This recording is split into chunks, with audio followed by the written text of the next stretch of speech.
Today, you will all find out the objective answer to the question, who is best girl? Welcome, everybody. Hi. Podcast 165. 165. 65, yes. Oh, boy. Yes, indeed. Good to see you all here. Khalid, Sal from Discord. Welcome. Welcome. Panda Destroyer. 42 Skynet. So that is actually a great question, Sal. More important than who's best girl, which version of Shinobu is the best one? That is a good question, because I think there are valid arguments to be made for...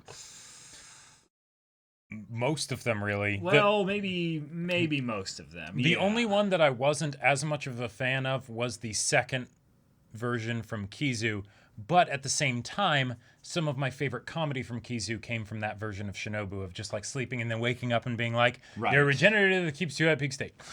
Right. You know, that was a pretty powerful moment, at least for it in general. Just Kaiki. There you go. Kaiki, yes, was one of my favorite characters. It is hard to beat Kaiki. Kaiki is quite powerful in the wife in the meta potential. Yeah. Yes, in the best girl meta for Monogatari. Kaiki is quite competitive. Kaiki is quite competitive. Yes, indeed. But I would say maybe like young Shinobu, like the young Shinobu. Like regular Shinobu all the time, or I actually think that's the best. I think so of too. Shinobu. Like I do like regal Shinobu, as I like to call her. You know, like Ara Shinobu. Ara Shinobu. Yeah. But it's strange. Like I would have to say OG Shinobu is my favorite one. No, it's pronounced Ogi, and we're not talking about it. Oh, gotcha. Yeah. So Zed was saying that, Ogi is best girl for them. So. I mean, I totally get that. There was the one that was like high school Shinobu when she threw down with Yotsugi. That was also pretty awesome. Yes, I did love that. Was really cute. Team like, Shinobu. Yeah. That was pretty legit. Because I feel like full-on kiss shot mode, it did a good job of being like the, damn. But at the same time, like, I feel like the Ara energy was just, like, a bit much from the standpoint of, like, no. Shinobu likes, when she chose her young form, her kid form, it was like, this is more me. Right. It was her favorite form as well. Exactly. And that's just really wholesome to think about because of how much her and Araragi back in Bake were kind of, on the outs with each other. The idea that she had a helmet specifically to say, no, you can't head pat me right now. Oh my God, I love that. Yeah, exactly. Tinobu's great. Nice. Hanakawa's best girl for you. Nice. Regular show was best. Who's worst girl though? Worst girl.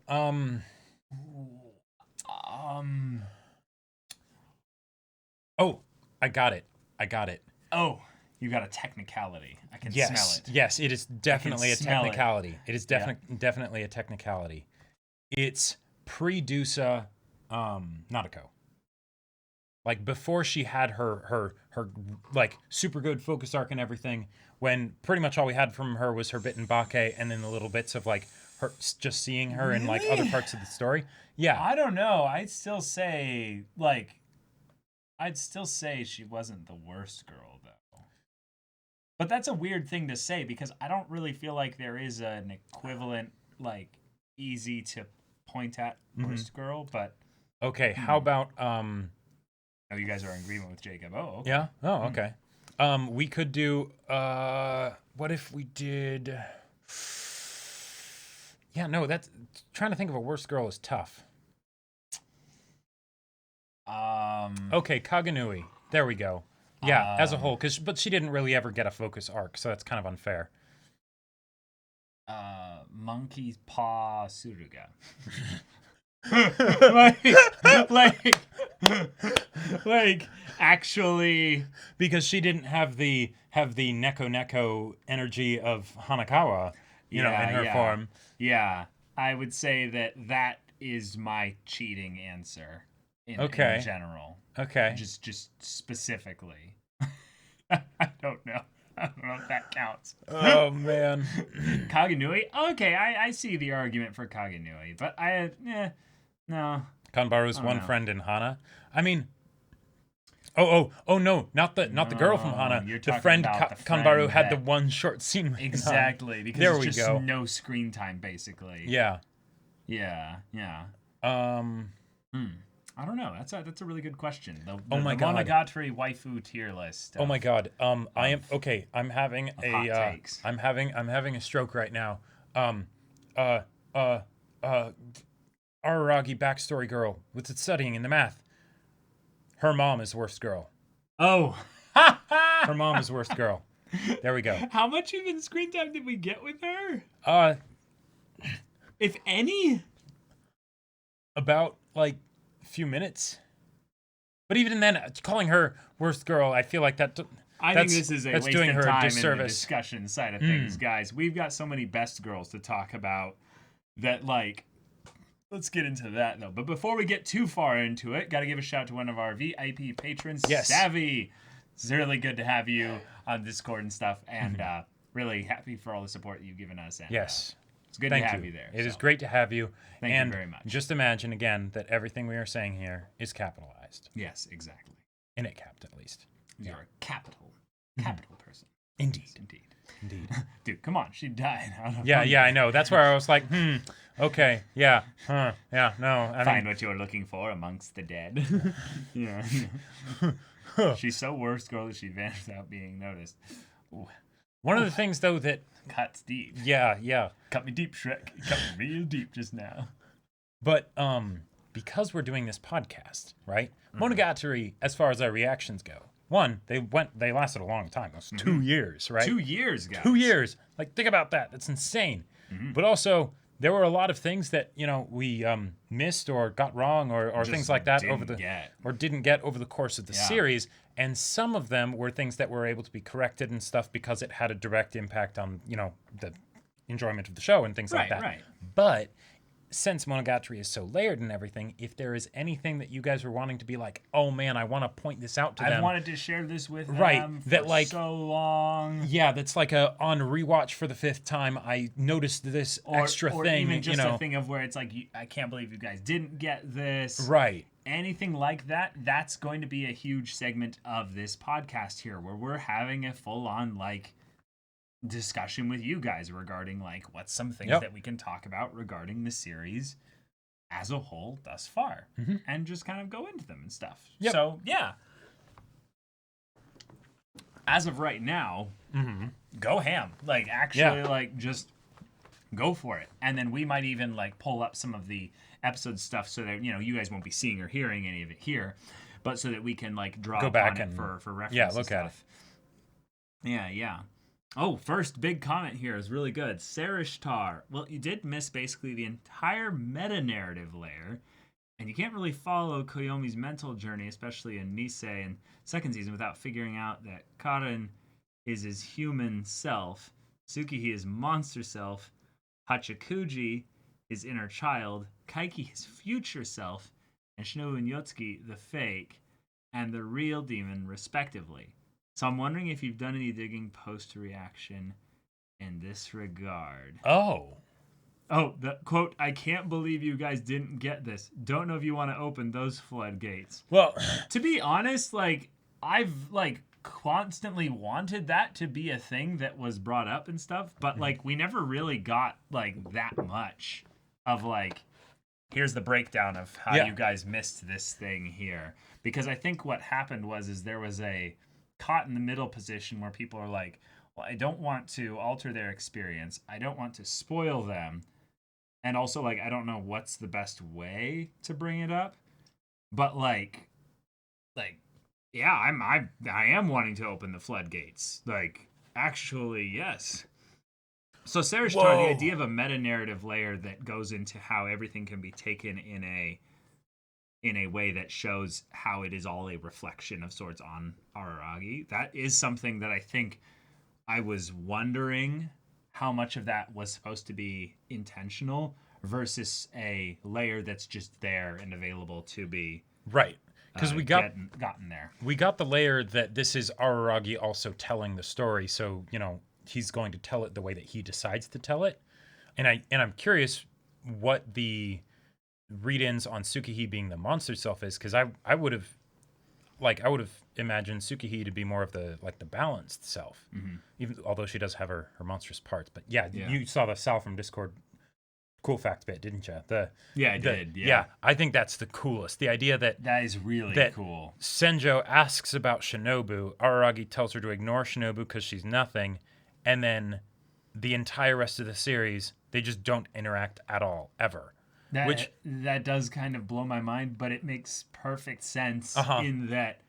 Yeah, okay. Right. She never questions it. She never doubts Araragi. Yeah, she totally trusts him, because that was... in that respect. That was one of the things that I was always kind of wondering about with regards to her and Shinobu interacting, because Araragi and Shinobu are inherently bound together and so close and all of that stuff. It seemed like it would generate some interesting conversations and whatnot. But there you go. Yeah.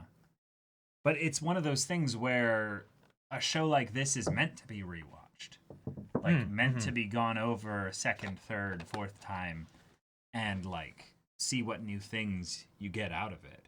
It's very much a cerebral show in that it's a character study, but it's also very much an emotional show in that it's about the interactions between these characters that are all in some ways their own form of character study. Because some of them at times will basically really well exemplify some kind of very specific thing that Sarah Star was bringing up, some very specific struggle or conflict, sorts of inner conflict that someone could go through. But because they are also a character that has their own specific wants, needs, desires, strengths, weaknesses, and all that, the approach to it is something that is not just, universally applicable to every single person out there. This is a specific character story as well. And so that's really cool. Yeah, the more you watch it, the more you get out of it. You wanted Sodachi and Ogi interaction. Ooh. That would have been interesting. Wow, wait a minute. Well, yeah, and Hanakawa kept really it from close happening. Because of Hanakawa, it didn't happen, actually. Yep. Which that was just, oh man, that was one of my favorite moments with Hanakawa in general. Same. Was so good. Yeah. Fun fact, Shinobu can materialize stuff inside Araragi's shadow. For example, a Nintendo DS is mentioned in one of the novels. Really?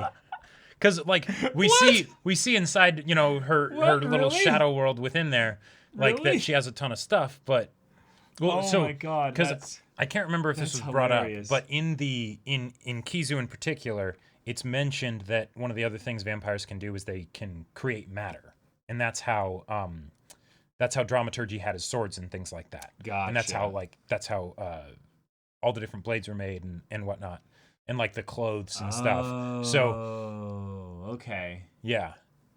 God, that was so long ago with Kizu. Yeah, Ogi talking to Oikura would have been a disaster. Yes. Basically, as a sledgehammer example, Toothbrush Scene is the reintegration of the human self interrupted by the monster self. Nisei is basically about Koyomi trying and failing to return to a normal life and ending on feigning acceptance of the fact that he sees himself as a monster, which leads into his entire second season journey of desperately clinging to his innocence, Hachikuji, and being forced to let go. Oh wow. Yeah, and that's fantastic for the whole coming of age aspect. Whoa. I think maybe that was something that I don't think I ever fully formed a thought regarding what the Toothbrush Scene No, Hachikuji. Oh. The idea of Hachikuji being his innocence being something that I don't think that thought ever even came close to mind there, but Hachikuji was one of my favorite characters for intuitive reasons, rather early. It's weird to say this, but for plot and literal reasons, it did feel like she had a bunch of the things that I typically wouldn't have put her as my favorite, of the girls in Monogatari. Uh-huh. But I think it was the way they established the scenes with her and Araragi. Gotcha.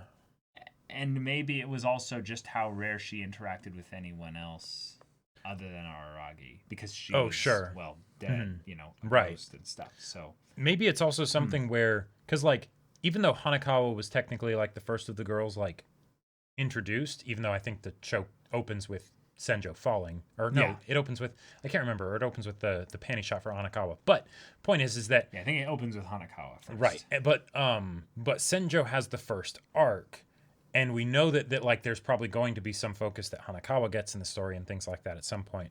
But then after that, it goes straight into Hachikuji's arc, which is really saying something if you think about the fact that Senjo is the canon girl, right? Like so she is definitely the main one, but the one right after that is Hachikuji. And Hachikuji in some ways helps him with the whole Senjugahara thing. Right, yeah. Like a lot, really. But it's more Araragi getting to kind of explore that in some ways. Mm-hmm. You never heard of this interpretation, though, if anyone can confirm if this was intentional.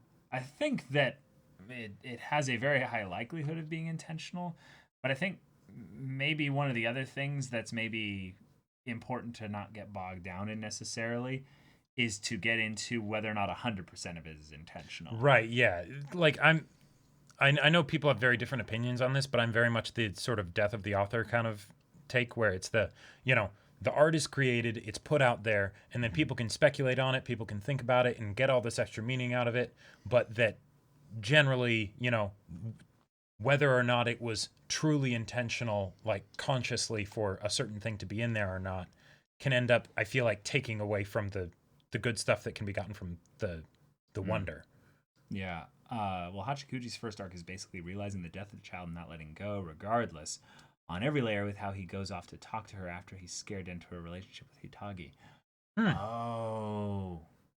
Oh, yeah. It was basically a Hachikuji mirrored thing in that he was kind of running away. Right. He was temporarily. Yeah, running away from his family, kind of sort of running away from, Senjo in a way. In a loose way. And then, of course, she cuts to the point and just straight up confesses. Mm-hmm. To be honest, I can't really pinpoint a particular scene or anything. I'd say the watching order kind of baffled me. You watched Hana after Atori, Oni, and Koi, so you got confused at some parts. I think the reason why this watch order was chosen, especially now that we've finished the whole thing, was that there were specific things in the basically release order, because I believe that's basically what we did, right? Yeah, it was the release order except for Kizu. Except for Kizu being second. With Kizu being second, since that's when it was supposed to come out, but production delays and stuff pushed it back. Right. Yeah.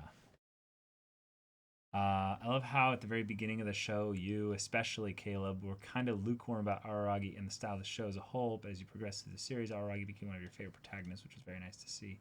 Yeah, I feel like one of the things that's really tough when you have a show that's dealing in the subjects of basically mental health,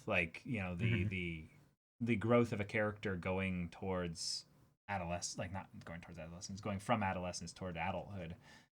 There's a lot of things that can end up getting imprinted from your own kind of personal experience and brought into things and stuff like that. Especially tricky, though, when there's actually not that much room for imprinting because the characters are all pretty well realized. So doing that can end up maybe harming a little bit of the interpretation of specific things in the show. So weirdly enough, in some ways, I think the parts with Araragi's self-loathing and kind of stuff of that nature kind of maybe were imprinted a little bit from my own areas of self-loathing, to where once we started to being given more opportunities to basically understand the dimensions to Araragi, I was able to be more, I don't know, forgiving about him. I don't know. Well, I feel like for me personally, it was something where Monogatari as a show is one where I wish I had been told more about it going into it because Sure. because we're worried about spoilers Same. and things like that. We don't want to get told particular details. But I feel like I didn't know the kind of show Monogatari was, but there were still general impressions that I got. So like I ended up thinking more of like, oh, it's a very fan servicey show, things like that, you know, or like the dialogue's really good, but not really having much of an idea of like why the dialogue was really good, like what kind of a show it really was, other than like it's very dialogue heavy and it's a bit of a trip, you know, like it's very different from the traditional style. And it took a while to get to that point where it's like, okay, now I kind of feel like I understand what the show is that we're watching. Hmm.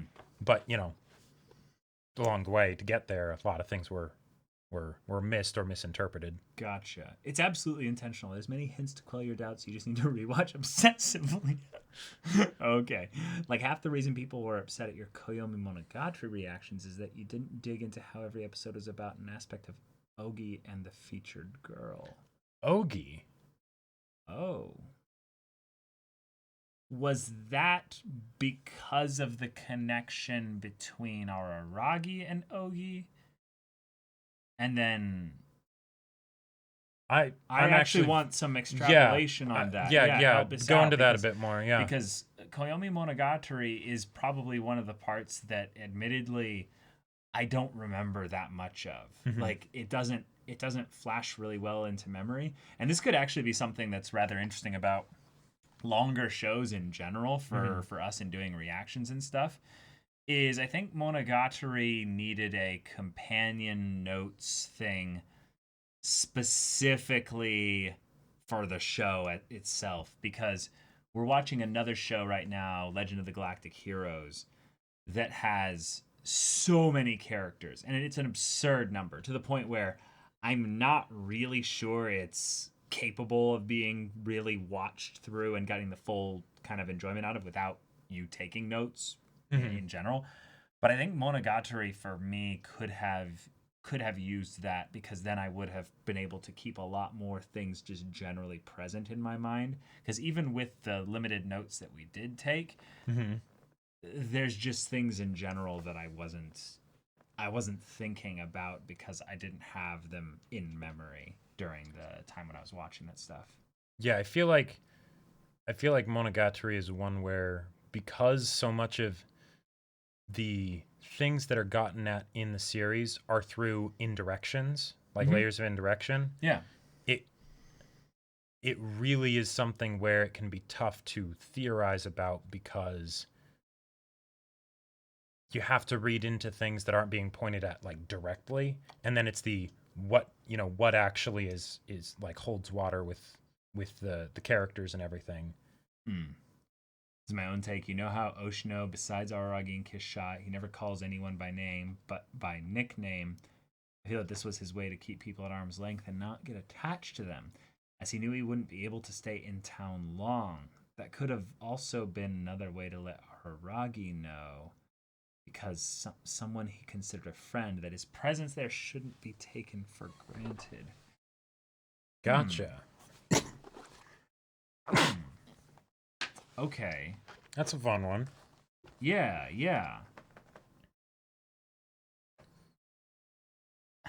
Right, yeah, the Hitagi shower scene in Bake episode 2 is basically Araragi mirroring your reaction, questioning the motivation behind it. Yep. Yes. Right. Oh, hello, guys. I'm a Brazilian fan. I started to follow you guys recently because of Attack on Titan. Oh, thanks, Lenny. Welcome. Appreciate it. Dr. Wim Respector, I don't blame you guys for not getting used to the style of the show after a few episodes. It's your first true Shaft experience. Madoka wasn't too out there from a stylistic aspect, and Thrigatsu is art, no matter who you are. Accepting the presentation of Monogatari is great practice for the final boss of all Shaft shows, Sayonara Zetsubo Sensei. And we had that on a poll recently, too. Yes. Despair. That is something that's kind of interesting, though, because I remember when I watched Madoka for the first time, and I was confused as hell by the Shaft presentation style even then. And like you're saying, it's light. It's tame compared to Monogatari. Like rewatched probably Madoka about 3 times in total since then, like all the way through. And yeah, it's not that intense in terms of the presentation style being, right. so The witches unique, look really. funky, but like, yeah. But yeah, it's Yeah. it's not that bad, yeah. And in Sangatsu, I feel like it's something where it moves at a slow enough pace that there really is this sense of like, no. The shaft things that we put in there, that's the whole show, and there's not too much of it at once, so it's like it's a lot easier to sort of just absorb it over time. To be honest, it's hard to get into Monogatari, which ironically helped me with Tatami Galaxy, which was wild. Okay, I've heard of Tatami Galaxy, but I didn't know it was a wild show in general. Okay. Was it Oikura's VA who applied for Senjugahara's role but was rejected and then later got Oikura's role, or am I thinking of another show? I don't know, but people in chat will probably know. That's a pretty interesting little bit of trivia there.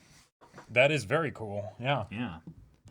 You highly recommend Sayonara Zetsuba Sensei. Yeah, that's a show that I've known about the premise of for a long time. Yeah, like we've seen the anime 101 AMV, so like and he's the one like teaching the class. Right. Like so definitely one of the very easy to understand kind of initial context, like dark comedy premises. Right. I'm like right out the gate, I'm like, oh, okay, I kind of get it. I'm interested in seeing that. But I would definitely be surprised if there wasn't a lot of deeper interpretations and stuff with regards to it. Okay, Sarashtar, go off. Yeah, let's see this. Well, for Koyomi episode 1, the Koyomi Stone is Hanakawa, and the episode is basically about questioning Koyomi's involvement in the creation of Black Hanakawa. But these mini episodes are so packed that it's really too much to get into detail in this environment. Okay. Well, that was because in that one it was the whole thing of the shrine that was there, and then it was like, oh, where did the shrine come from? And then it was that like Aragi had made it like back in like shop class or something a way long time ago. Right. Gotcha. Anime 101, man, that got me nostalgic for a second. Right. God, that was so long ago. Good AMV. One of the best AMV YouTubers of all time. Oh, yeah. And they just disappeared. Yeah, I mean, it's not surprising. Like, I think they ended up they said that they worked on that AMV for like 3 or 4 months straight of like, like hardcore work on the one video. It's like, my God. Yeah, the amount of effort that those videos would get put into them is absolutely insane. Like, I remember seeing all the comments of people being like, wait, we could do fan-made like crossover episodes, with this style. Like, the fact that you brought all these characters into one thing, it's amazing. Ridiculous. The Anime's Got Talent one, Anime 404. Yeah. Actually, Anime's Got Talent might have been a different. I think that was a different editor. Yeah. Some of the VAs didn't get the roles they wanted at first. There's an interview on YouTube where the main girls talk about their experience doing Monogatari. I highly recommend giving it a watch. Yeah, okay. Link it to us in SOS Bros shows, Dr. Women Respecter. Yeah, something I will also say, let me know if there are any in particular like really good like video essay stuff on Monogatari. Oh, because yeah, definitely. That is something that I'm very much interested in getting into, because like I feel like there's just because of how much Monogatari benefits from rewatch, there's going to be those videos from the people that have seen it like 15 times that are like, okay, here's some things that you might not have gotten, or whatever, or just some simple interpretations that are like the meta narrative one that Sarah Starr was bringing up there, which is interesting because I remember back when the show was like this new thing and we're going through Bake. And then we realized that, Hachikuji was a ghost and stuff like that. There was this part of me in my thoughts at the time that thought that this entire thing was like basically just a subjective experience that needed an interpretation layer attached to it. But until then, none of it needed to necessarily be a real literal sequence of events. But then over the course of time, I kind of tossed that idea aside because there was a very, very like serious story going on over the course of Araragi's life, basically, as he's heading towards the end of high school. And then that was definitely the case once we got to, like, I would say some of the stuff with Hanakawa and stuff. Like, yes, you could definitely feel that there was someone else's story interacting with characters outside of our Aragi. Right. And that it very much direct progression of like, oh, okay, trouble with her parents and finding out about it, etc. Yeah, exactly. Gets to this point. Okay, now new problems because, now he's the cause of her stress. Yeah. Under the Scope has some great stuff. Okay. Okay, awesome. That's the name of a YouTuber, I'm guessing. Yeah, it's not the name of a video. No, yeah, I recognize the name Under the Scope. Okay, cool. If I remember correctly, Araragi's voice actor interviewed the cast of Monogatari, asking if they knew the original material or other stories. Cool. That's kind of a cool thing to think about, is that, like, because you're voice acting, you don't need to know necessarily as much about the source material as an actor who's, like, kind of helping portray the characters in the visual sense. So it'll be interesting to know, like, which of the Monogatari cast is, like, the hardcore, like, light novel, like they've read everything, like which are the diehard Monogatari fans, because I'm sure that at least like half of them are. The basics of reading the meta narrative is that you really need to think of Koyomi as the writer, director, and cameraman. You're intended to take his perspective as a bit too literal. It's also important to keep in mind that Araragi has agenda behind his meta narrative, like not admitting things to himself or the audience. So the more things get near where he doesn't want to look, the more meta things get. Okay, I definitely started to clue into that a little bit around, I would say, the midway point, maybe. But that was still not a serious thing that I think I explored that much. But I remember when I started to maybe kind of understand the way the camera worked, basically. Yeah, and that's one of those tough things too, because it's the like I felt like as the show went on, I started to get more of a sense of like, okay, this is a thing that I need to be aware of. But when it came to like trying to like suss out data, like that's kind of indirectly pointing to, you know, because it was something where it's okay, it's in a discussion. I'm not sure if I'm getting it right. And then, and sometimes I definitely went whole hog, I must be right on this, but, and then because it's just the two of us, there wouldn't be that confirmation of like, no, you're in the weeds, or that's actually really good. You're on the right track. Yeah. And generally speaking, we don't like to just shut down the other person's theory stuff unless it's something that we like really strongly disagree with. So yeah, that is something where I think we could have benefited from a guide. Yeah, like Monogatari is probably the one show where I would say a guide, like in hindsight, that would have been really helpful. Yeah. Hanakawa Tsubasa, A Place to Call Home by Under the Scope is my favorite Monogatari analysis video on YouTube. That channel is great for it. I've heard of that one. I've heard of that one, so I'm definitely going to be checking that one out. Okay. Oh, Shinobu's voice actor was asked to perform 3 or 4 different voices because of Kiss Shot before she got the role. Wait. Oh, that's awesome. Wait, hold on. So because of the forms and stuff. Gotcha. And then they ended up choosing that voice, which is perfect. And in a lot of ways, that's kind of like one of those examples of where I would not really want to experience a Monogatari dub. Like now that I've finished it and stuff, Shinobu's voice is so perfect. It really is. Like, I am so glad that they didn't end up having Aya Hirano do it. Like Haruhi's voice actress in the sub. Okay. Like, because she apparently was being looked into for that, especially probably because of the star power and whatnot, because she was really well known back then. Okay. But yeah, Shinobu's voice actress is perfect for the Phenomenal. role. She does an amazing job. I haven't seen many video essays that go as deep as the meta. There's no money to be made with those vids, to be honest. That seems kind of like disappointing, because one of the things that I think is, I would say, a really big potential thing with Monogatari is the actual discussion within the community regarding these kinds of things. Right. So I would say that maybe it's just how the Monogatari community is actually a lot smaller than, just I would think maybe. Yeah, or at least like the super like that's actually like that's actually a thing. Well, and I wouldn't be too surprised either if a fair portion of the Monogatari fandom sort of watch it casually for something different, but not trying to like figure it out necessarily, you know? Okay. And then it's the, oh yeah, there's all these great waifus and you know, and visually The simplistic kind of just right. stuff. Yeah, yeah. Okay. And then there's the, you know, Gotcha. the fan service to Right. to keep them on their toes for all the dialogue and everything. And then it's the, okay, cool, yeah, these are some great designs and fun characters and whatnot, but not like, all right, what's the big thing that Nisio's trying to communicate here? I mean, I don't want to be mean, but most anime watchers just watch things for waifus. I mean, that's a lot of them for sure. Yeah. Weirdly enough, like I think anime is starting to get so popular that it's like I don't know if I'm just not in the right communities and stuff, but I think it's almost just gotten to the thing of where anime just looks cool.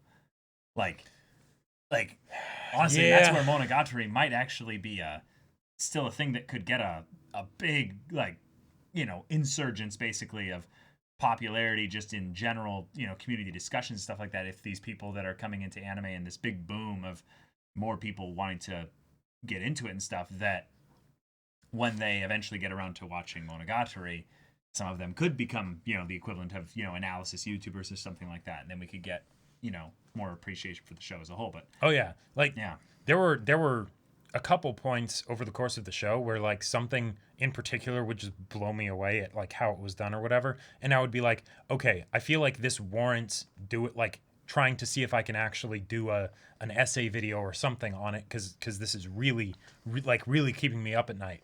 Oh, but yeah. then it was like but I don't know what's actually out there. Like maybe this has already been talked about and way better, you know, and all that stuff. That's actually a good question, though. Your video was going to be, your idea was something about Shinobu. There was one on Shinobu, and then there was another one on. I was trying to figure out what the way that Nisio was able to actually make all of the characters and plan the story, like while keeping to like the light novel like release schedule and stuff, because that still blows me away that he was able to do it, but it almost seemed like by keeping the characters to like specific like subversions of an archetype, he was able to crisply understand who they were without you mean communicate who they were? No, understand, so that way he could do the outline and have it be driven by the characters and consistent with the characters, because that's so you didn't have to plan literally everything out. Exactly, right. Yeah, and that's a really good point. Because otherwise, doing outlining a character driven story is so hard to do, because you need to understand the characters from the get-go, right? Mm-hmm. So if the characters are a lot simpler, then it makes it a lot easier, because then there's less to figure out and discover about them as you go.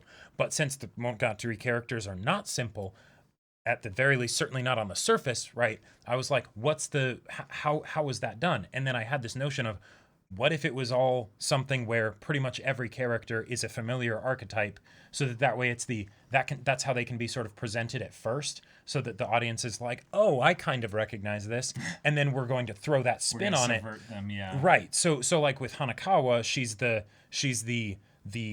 perfect student, right? The person who has her life fully together, but then actually that's become a curse for her and like, you know, and kind of the people around her. You know, there you go, right? Shinobu is the person that is invulnerable because they're the almost god level vampire, but actually no, they're the most vulnerable person, or one of the most vulnerable people, and then they are forcibly put into a state of vulnerability. There you go. Yep. The short and long things. Yeah, that's a great point, Gooey. Yeah. Legend of Galactic Heroes severely suffers from the lack of video essays thing as well. Wow. Okay. Yeah. Dang. He barely planned anything and kind of just wrote on a whim. It's really impressive. I honestly believe it. Because one of the things that I've grown to appreciate a lot more is basically discovery-based kind of storytelling in general. Yeah. But Jacob's point about how it's that he understood the characters enough to where he could write things in such a way to where it was natural for the characters to make these kinds of decisions and stuff, means that we need to be heavily applauding not the idea of a writer who's like, I saw everything from the get-go, and I'm a 5-head, 1,000 IQ genius who planned everything from the start. But the writer that basically, when you look at the full picture, you see this grand narrative with these characters, and yet it almost feels like it was planned that way. And I wonder if that's also because he would break it up into chunks. So while the overarching narrative is about Araragi, he would take turns with he characters. takes turns with the characters, which so is he really can smart. so he can get to the point where it's the okay, I've got a good grasp of this character, I'm ready to do their arc and stuff, and he did a really good job of setting up things that can be tied back to later and things like that. And then okay, now let's go deep into this character and really get to the point where the audience understands them and they're showcased and everything, and then he can go on to whichever one next sort of works. Like, I don't know, it blows me away. Yeah. Right, exactly. Yeah. Right, yeah. But continuing on the schedule for light novels, and while during a point he was doing Katanagatari at one volume or one light novel a month for that, while still doing Monogatari. Yeah. Like that's crazy. That is actually crazy. Yeah. With things like Araragi wincing at the mention of math in episode 1, and then learning about learning about Sodachi X years of novels later. I find it extremely hard to believe it was written off the cuff. Yeah. So I think that the important thing specifically is that when you're writing these kinds of things specifically, there's the idea that it maybe in some people's heads it has to be one or the other, and that it's like he either planned it all or he didn't, and it's off the cuff. And I think that's too binary. That's too black and white. There's definitely stuff where you'll have ideas about where you want to take this character.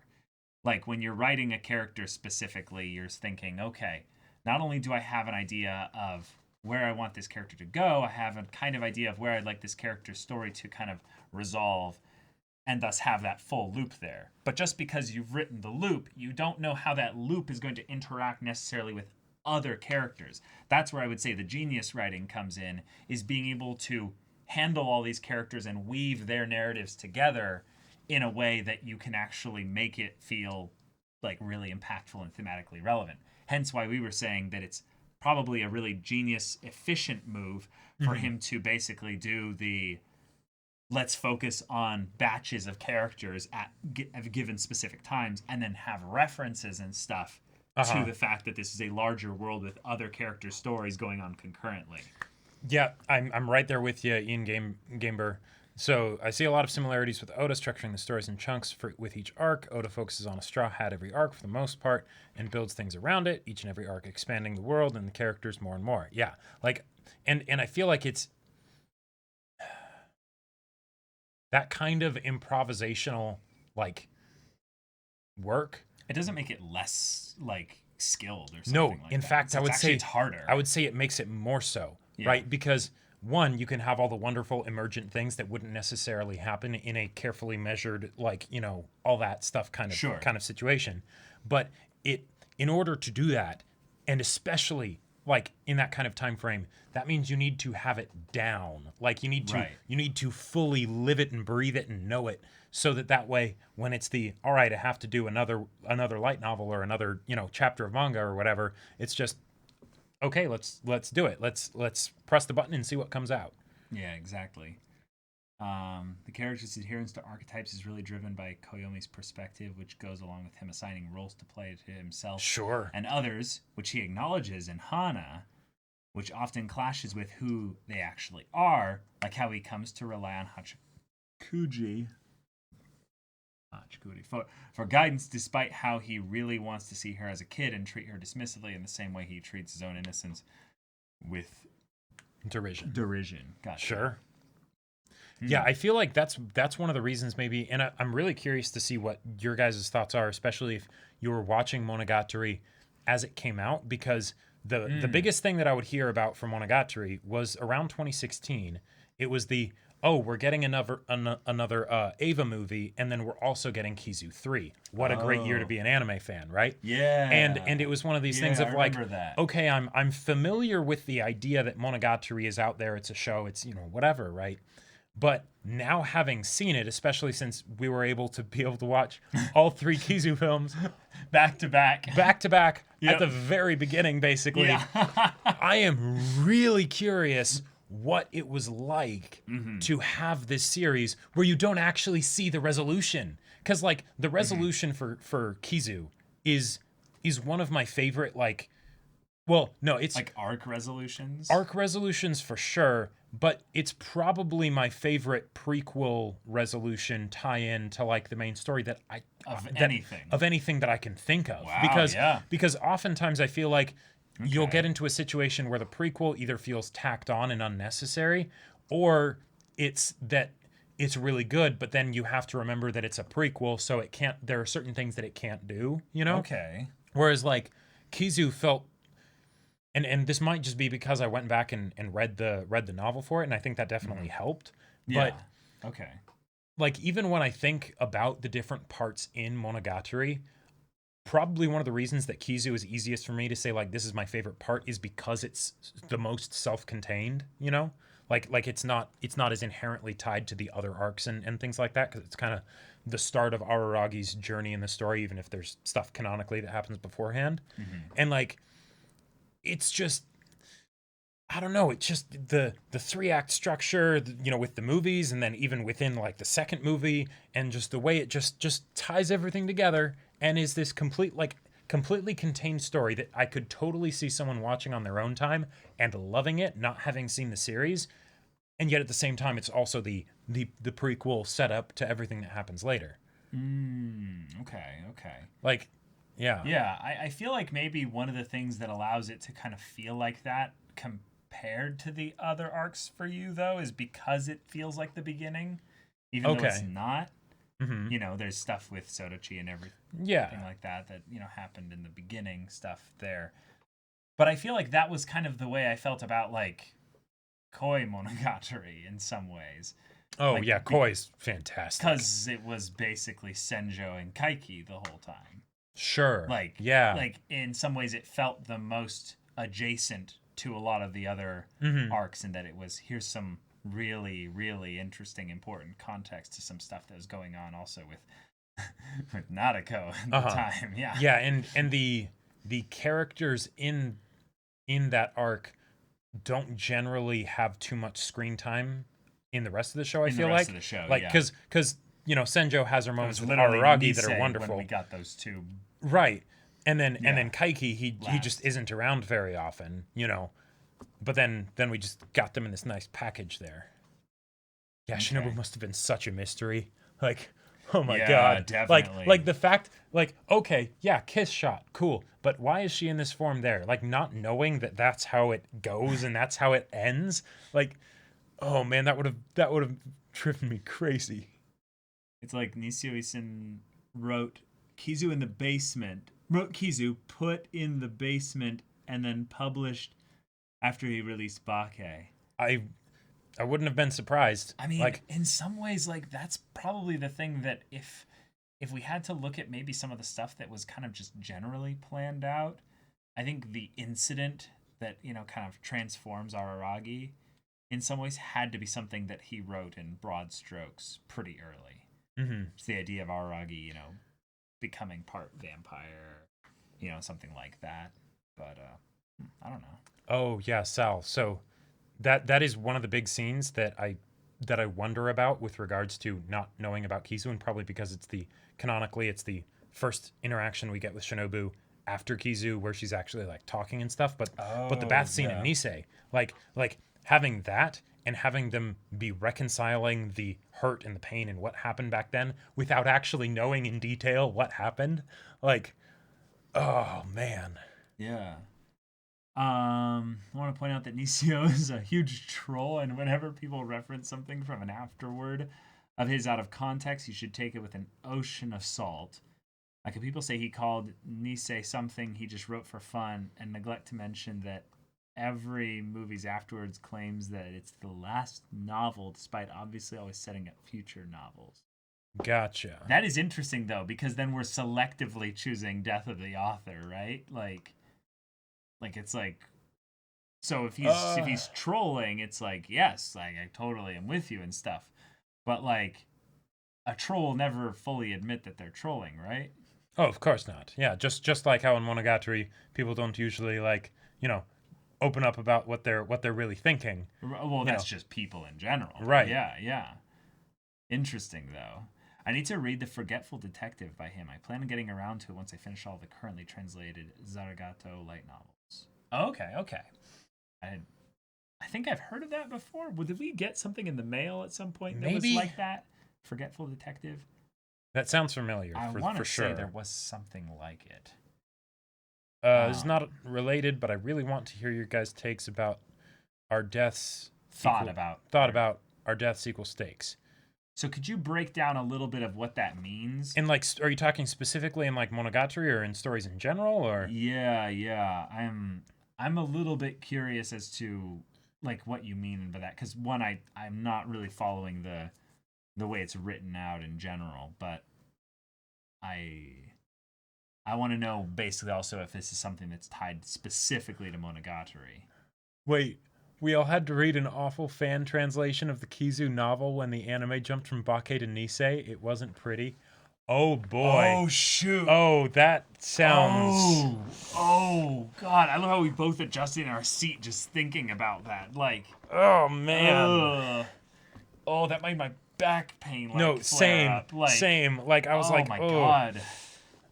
Yikes. Yeah. That at least you probably knew at the time it was an awful fan translation, right? But even so, level. like I highly recommend at some point, Caleb, if you ever have like time and interest and stuff, checking out the Kizu light novel, because it's really something. And it might just be because I'm a personal big fan of Shinobu and such, but it's really good. That doesn't really help explain what you're talking about, though, good boy. What do you mean by deaths equal stakes? Oh, gotcha. Okay, I think they're talking about the idea that there's the stakes in Monogatari are usually character stakes, but even when there is action and fights and things like that, you know that Araragi isn't actually really in threat of death because he's got his vampire regenerative powers and things like that. Right, but the idea that they're saying deaths equal stakes necessarily, right. I need a little bit more broken down of that, even from what you gave there, before I'm able to like really feel like I can answer your question. Gotcha. Just in general. The Monogatari rewatch slot. Like, you mean like the at home, like just kind of chilling back on the TV at the couch, being like, all right, let's go through Bake again. Yep. But we've had Bake the 7th time, so we're going through it again. No, see, roll it again. Monogatari rewatches, if we were to like post exactly what we've rewatched, that would be very telling for like what parts were our favorite, because I've rewatched, I believe, every Shinobu focus arc other than maybe the one with the first kin.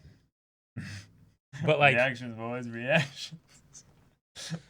Oh man, yeah, double dip on that 2-year. Yeah, I don't know if it's still the case right now. Let me pull up the YouTube studio for this really quick. But there was something that when we posted the last episode's reaction for Zoku Owari, there was something that happened that just made me go, "Whoa, oh, that's really sweet. That's awesome." And I don't think it's the case anymore. Nope, it's not anymore. I think it literally just changed today. But I think up until today, there were 0 dislikes. Like, 0. Now there's exactly like one. Hundreds of likes. And it was just like this thing of like, oh guys, this has been cool. quite the journey and stuff like that. And I don't really look at those kinds of things anymore. But it was just one of those things of like, wow, it's been a journey. And then, looks at the thing and it just says 100% next to it on the YouTube dashboard. I'm like, wait, really? Actually? Then I went back and checked, and there's one dislike on it now. I will say, one of the light novels for Monogatari that I'm really interested in reading next is Shiro. Shiro, I Shiro, really want to get into Neko Shiro because, yeah, like, Hanakawa's journey, right?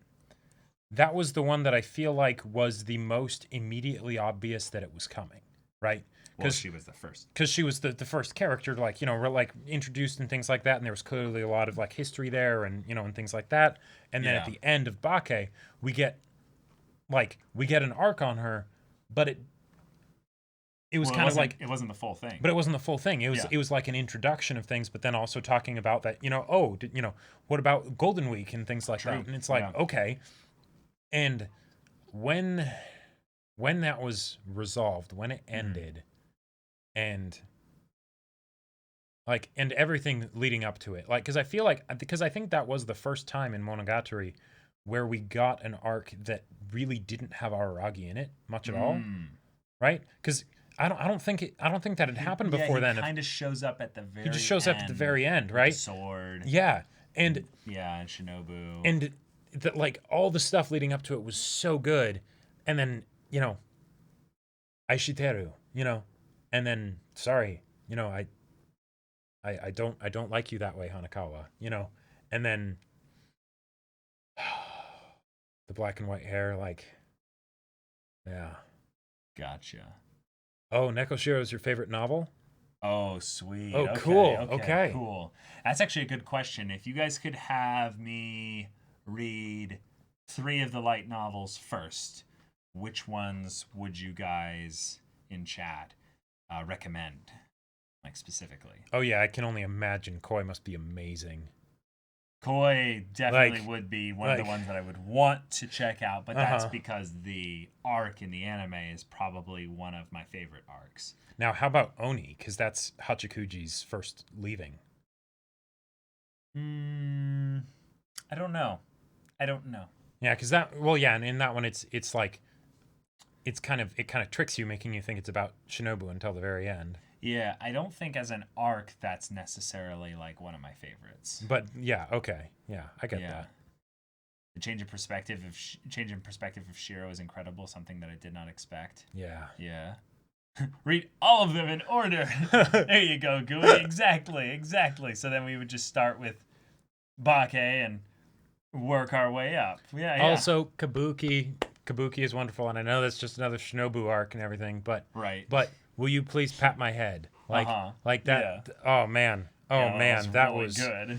That was really good. Really good. Kizu, Neko Shiro, and Tsuruga Monkey. Oh. Tsuruga Monkey, though. Oh.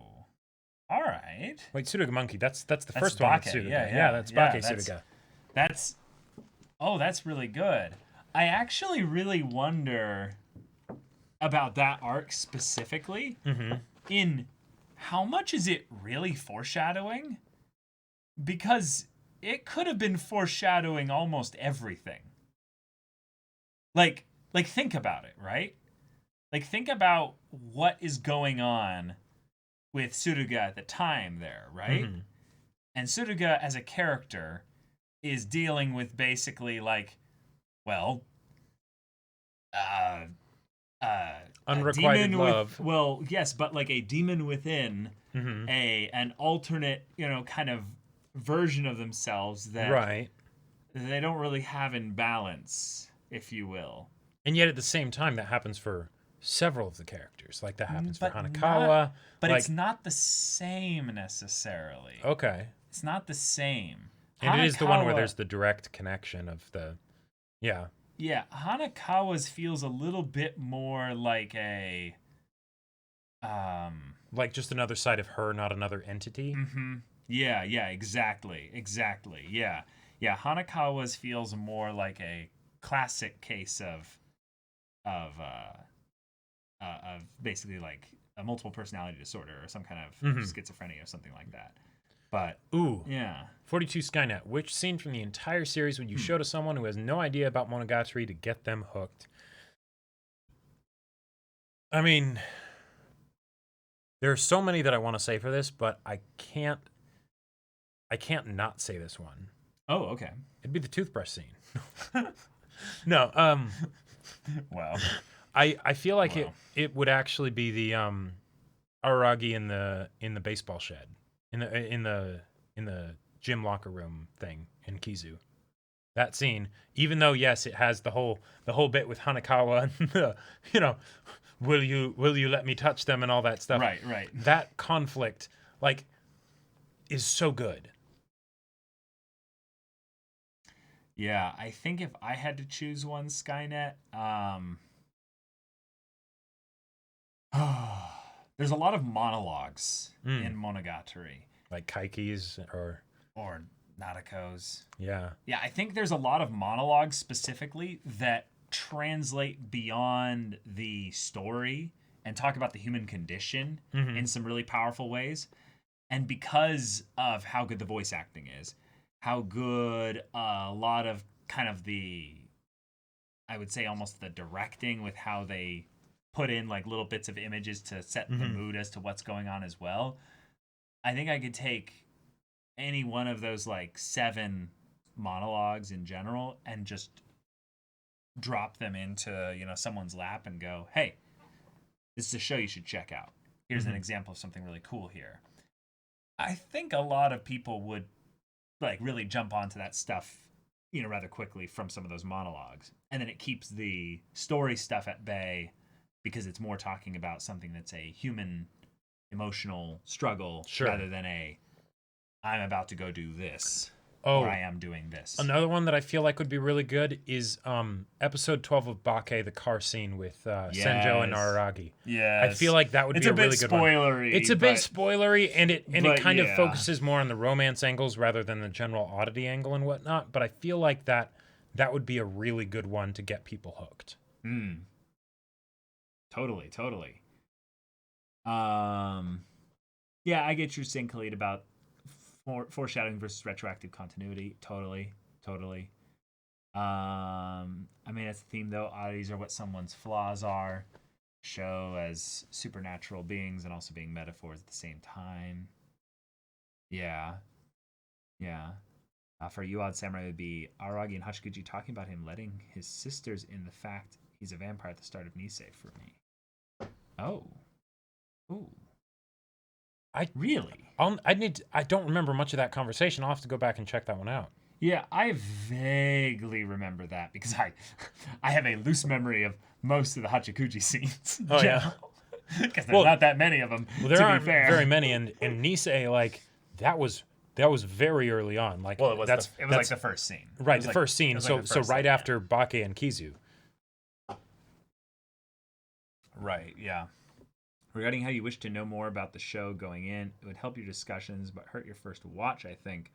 So it's more benefiting reaction versus your experience kind of thing. Yeah, and I feel like I feel like maybe it's a trade-off for sure. Maybe the ideal way to do things would be like after like episode 5 with Senjo's confession, then be like, okay, cool. Now we've got a pretty good taste for what the show's like. Now let's get a guide. That way we've had this sort of the shock of just going into this new wild thing. Right, but I think one of the things that's different from having what I would say is here's how to view the show versus here's what you've watched in the show is basically that it'd be the equivalent of a professional notes taker where they just know hey, in this arc, these things happened. But because it would be drawing attention to them, it's kind of like saying, yes. Right, that's why it would need to be a specific person to be the guide. That way they know how to find that balance for it. Right, because that they're not trying to just say, you should pay attention to this. This will be important later. It doesn't matter what you pay attention to because I've already got everything and then I'll just tell you afterwards. Yeah,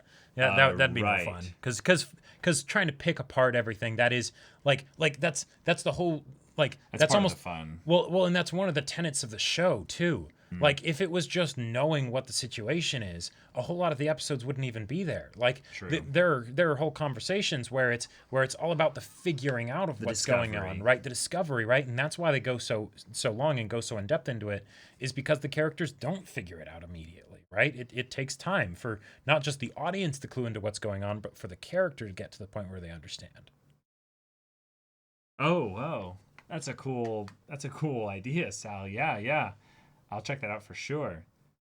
Khalid, you'd pick the Oikura scene with Araragi before Senjo smacked the hell out of her.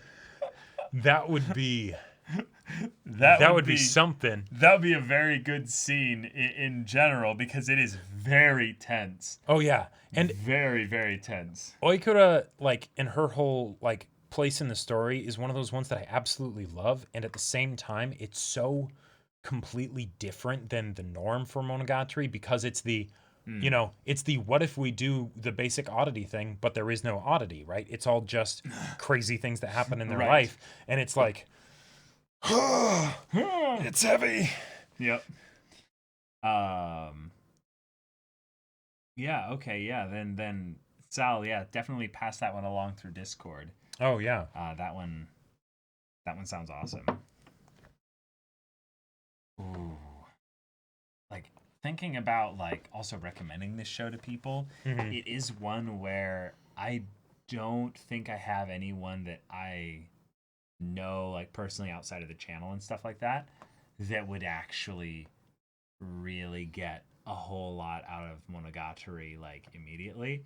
So I'm almost like really curious to rewatch it like almost with someone like that where it's like, oh, I want to watch a show and I'm just like, yeah, just pick something and be like, well, if you're willing to give it a shot, I've got something that could very much rock your world, but you're gonna have to trust me. And then they go into it and kind of get that like just jump into it experience there and see if I would actually be a helpful guide or if it would be something where they would be like, oh yeah, I love this right out the gate. Like that could be a really fun experience as well. I haven't watched the anime yet, heard of it, so no idea what you guys are talking about. It's a show that we started 2 years ago. Yep. That is adapted from light novels, and it's wacky. It's very, very good. Really good. It's a trip. It's a very, very good trip, though. I still am in this place where like, because I almost wonder like when recommending someone like this show, if like Kizu is something that can be done as like a here's a first just sort of like chunk taste test, without like going into the whole like, all right, you're committing to watch this 100-episode show, Right. But sure. Or Bake, I think you could basically just break it up into the individual arcs and just go. Sure, watch the first 2 episodes with Senjo and and watch another 3 with Hachikuji. Yeah. Then go into Surya Devil or Surya Monkey. And then, go into the other ones and basically just take it one little bit at a time. Yeah, just a little bit of a time and like, do you want to watch more? Want to watch more? Yep. Yeah. Yep. And I think that once they've probably gotten through maybe just kind of episode 12, I'd say most people, if they're like still they'll be watching hooked. from that point, they're basically hooked. Yeah. Oikura arc has no oddity because the oddity to blame for Araki is himself. Yeah. Weekly VIP Monogatari rewatch. Gooey, I love that you're bringing up that idea. I've only watched the first 2 aka arcs. I've been busy with work. Hopefully we'll continue this week. Oh, Zan, yeah, good luck. Have fun with it. What genre is this show?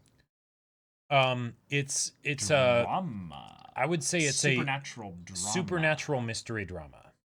Mystery though. Yeah. The mystery is a big part of it, and then the characters are turned into the mysteries. Okay, so yeah, good boy. I think on that whole topic, I think it's just something where if people are legitimately bringing that up as a concern for Monogatari, it's something where they're looking for a different show than what it is. Because it's a character study. It's not an action show. It has action, but that's not what it's about. Yeah. So you're right. Yeah, it's not the only way to raise the stakes. Yeah, you can do it. You can do it plenty of ways. You can watch a romance, and the romance can be what's going to happen with these characters. Yeah. But I will tell you, if we ever get into a romance and character deaths come up, I will be pissed. Unless it's like the whole Nicholas Sparks kind of a thing, right? Like, so. Right. Yeah. Yeah, I would say that Monogatari didn't ever really need to bring in death to keep the stakes high, because once it started to get into the idea that there would be losses within the relationships and like certain characters wouldn't be able to interact anymore just in like the same way because either something had broken down in the relationship or because they had to move on with their life in some way or something like that, like stakes stayed pretty high in that regard. But I think there were a couple key moments where there was basically the threat of a character death of sorts that was something that brought the stakes up in a helpful way with Monogatari. Well, Kizu is a great example for that, right? Because, Aragi's a vampire, all of a sudden he's like, oh shit, I think I should die. Like, that's a great way to do it. And I love that death, when it's being brought up, it's for when there's the things that can't die. Yes, and I understand, Good Boy, that you're primarily talking about something in like the shonen genre as well. We're mostly just talking about Monogatari for this podcast, though, because exactly. we don't get the chance to talk about it, that often, Yeah, and we're basically like, oh no, we were wanting to have a podcast for Monogatari, but we've been doing Attack on Titan discussions, and we were like, oh shit, wait, how's this work? Well, how's this work? And it's then like, oh, Attack on Titan went on break. Let's do Monogatari now. Yep. Psychological mystery drama of people pretending to be anime archetypes to appeal to their environment. There you go. I remember not being fond of some characters like Senjo and Kanbaro, so your reaction served as a 2-year rewatch for me and took from my top 15 to 3 anime. Made me appreciate it as so much more. Whoa. Wow. Okay, so what are your 2 other favorite anime, Ed Samurai, then? Because when I hear about Monogatari being like someone's like favorite anime or like top 3 favorite anime, I'm like, okay, I need to know what are the other like 2 or 3 anime that are in your top like things and stuff there. Because then I know like you're gonna have some really cool stuff to recommend. I will also say I'm really glad to hear that, because with the Monogatari reactions in general, I feel like it's and me and Caleb have talked about this, where there's this thing of like, oh, I feel like those are some of our best reactions and some of our worst reactions, at the same time. And over 2 years, there will be all kinds of, stuff there. Yeah, because we made the most mistakes probably in terms of like understanding specific things. With But I Monogatari, also feel like it was one of those things where it kind of forced us to have to change a lot of the way that we do things and approach things. And then overall, that was something that was a, tough thing to figure out how to do just mechanically, and then end up having still reactions and a discussion, right? Over the course of the whole thing. But yeah, so hearing you say that our going through it helped you appreciate it more, that is my favorite thing to hear in general. That and you got me to watch this show and I love it. So yeah, it's one of my favorite things as well. Yeah, glad we were able to help you enjoy it more. Because the whole channel is you guys getting us to watch anime. Right, yeah. So if it cycles back around to you guys where it's and then those of you that weren't necessarily thinking of watching Monogatari or something like that, for instance, you then go, oh, well, sure, I'll give it a shot. And then you end up falling in love with it. That's just awesome. My top 3 would be Hunter x Hunter, Gintama, and Monogatari. Okay. And then Gintama and One Piece. Okay. Oh, so Gintama for both of you. Damn. In your top 3. That's impressive. Now, do you find that, because I just have to say there's a commonality here that I'm seeing, these are not short shows. None of these shows that you guys are mentioning in your top 3 are short. What's your favorite shorter show then? Oh, I'm curious in that regard. Shunny Boy. So the camera cuts off the bottom half of the shirt, but the bottom half is get the stabbo. Oh yeah. I can help you out there. Get a stabbo. Mess with Crabbo and get a stabbo. Yep.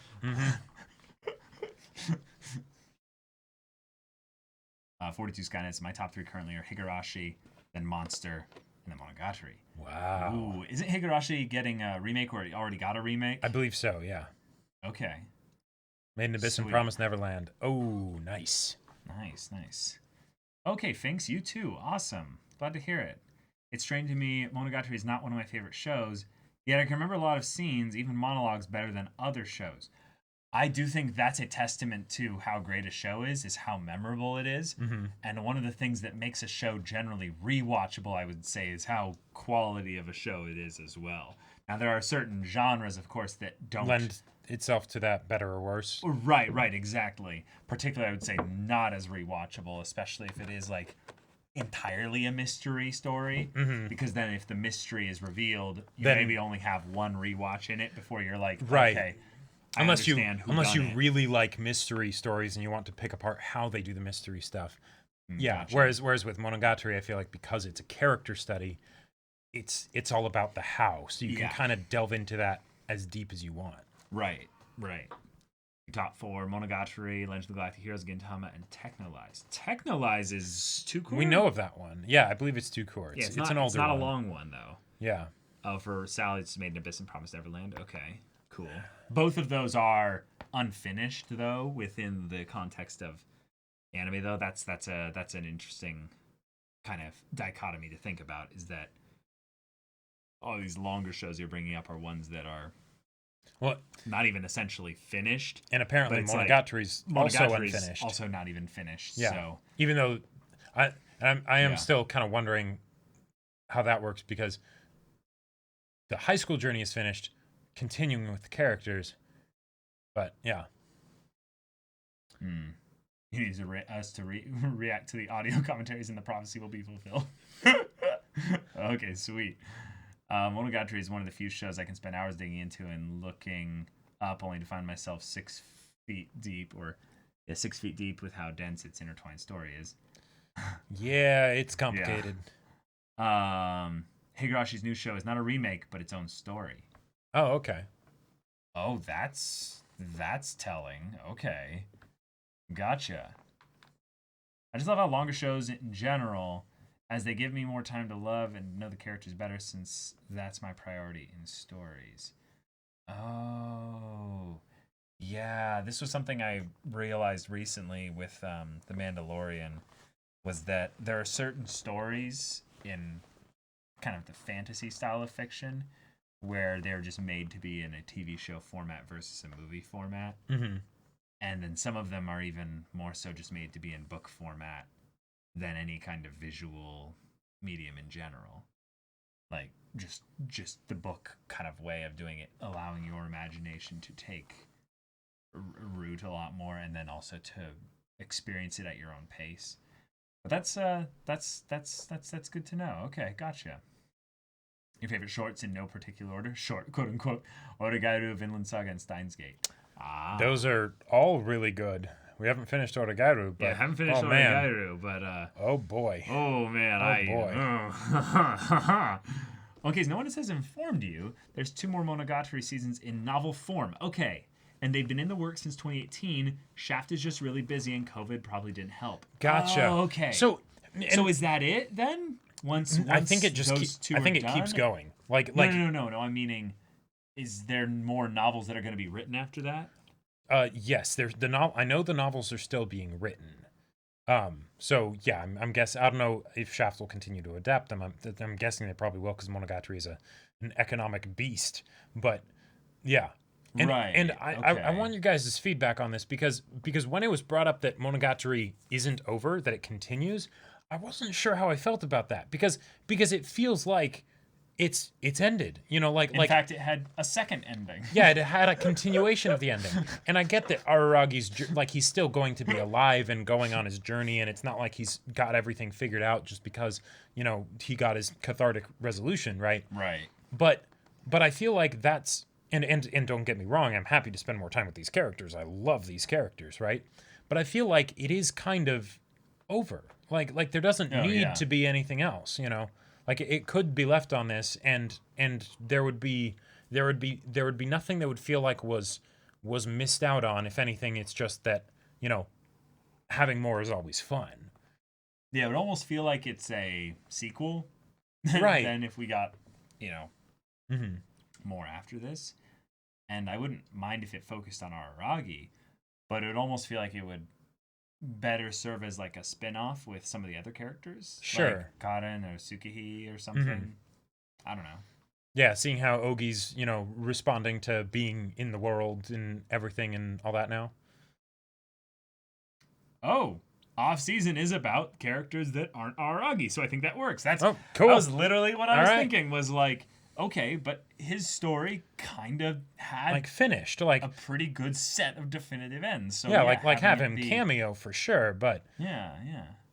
Well, at first it was supposed to end with the final season, but Nisuisin decided to do more stuff. Yeah, that makes sense. gotcha. You can think of Koyomi in terms of Tsubasa Tiger. He's at the start of episode 5 when they acknowledge the oddity, but there's no reintegration yet. Wait. Oh. Wait, are we talking about the first episode of Koyomi? Or No, he's talking about they're talking about Araragi, like Koyomi Araragi Koyomi. oh. Oh. With where we've ended basically for his character. Okay. That's interesting. Yeah, or at the very least he's in the starting process of reintegration? Well, no, actually. No. No, not yet then. Hey, place further in the universe. Yes. Huh, okay. Technologized Tatami Galaxy and place for the universe. Yeah, okay. All right. This is cool to hear so much about Tatami Galaxy being recommended because it's just a show I've heard the name of because it kind of just all over the place.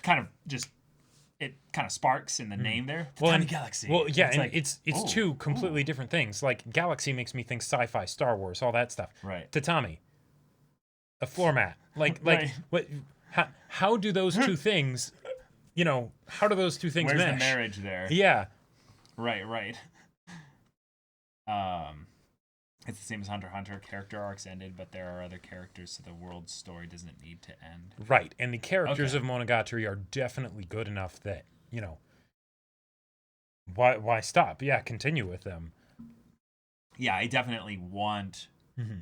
I want like an order of like operations. Like these characters get their stories first, continuations, then them, then them, then them, then them. If anything, and then by the time I've got to like character number 11, I'm realizing, oh wait, there's not much characters left in the cast even. Right. The thing that actually makes me kind of sad thinking about this is that, like, yes, I want to see Nadeko work on her manga, and I want to see Oikura like fully go through that road to healing and everything. But Shinobu, it's like, so how do they focus on Shinobu? Because if Araragi's arc is resolved, Shinobu and Araragi are kind of tied together, So like, and Senjo too. So it's like, wait, hold on, how do we still have them in the story?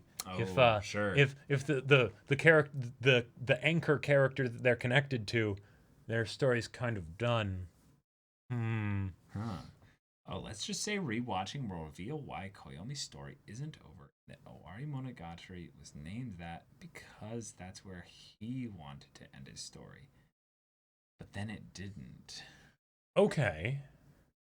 Oh. Okay. Oh. Really? Oh, Huh. I like that. I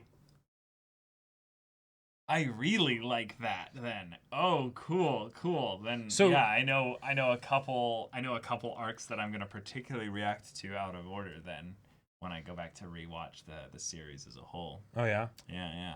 Cuz that makes me think that it's something where it's almost like a sequel then for Araragi of okay, now that the struggles that you dealt with in high school and things like that are over as best they can be, right? Still getting worked on and whatnot. But now it's let's go into that of what are the new struggles, the new devils, and things like that you'll have to deal with now that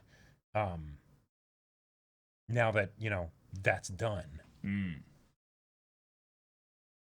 Okay. I'm anime only, but I kind of want to side through Koyomi and Shinobu living lives hundreds of years together and experiencing life. I am with you, That'd Sal. be a fantastic I am AU. absolutely with you. Yeah.